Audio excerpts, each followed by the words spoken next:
bunyi boduk di pagi raya. Bismillahirrahmanirrahim. Assalamualaikum warahmatullahi wabarakatuh kepada seluruh kawan-kawan dan sahabat andai yang berada khususnya di kawasan Parlimen Jelebu dan Negeri Sembilan.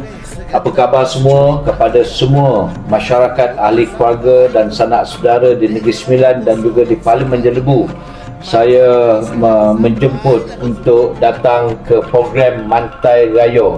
Selamat membeli belah untuk persiapan Hari Raya nanti. Mantai Raya tahun ini kita buat pada 28 hari bulan Mac. Harga yang ditawarkan insya-Allah confirm pastinya lebih murah dan berpatutan, dan saya jemputlah semua sanak saudara sahabat andai untuk mengunjungi Mantai Raya di seluruh 36 DUN yang berada di Negeri Sembilan, dan saya juga mengucapkan selamat Hari Raya Aidilfitri. Maaf zahir batin.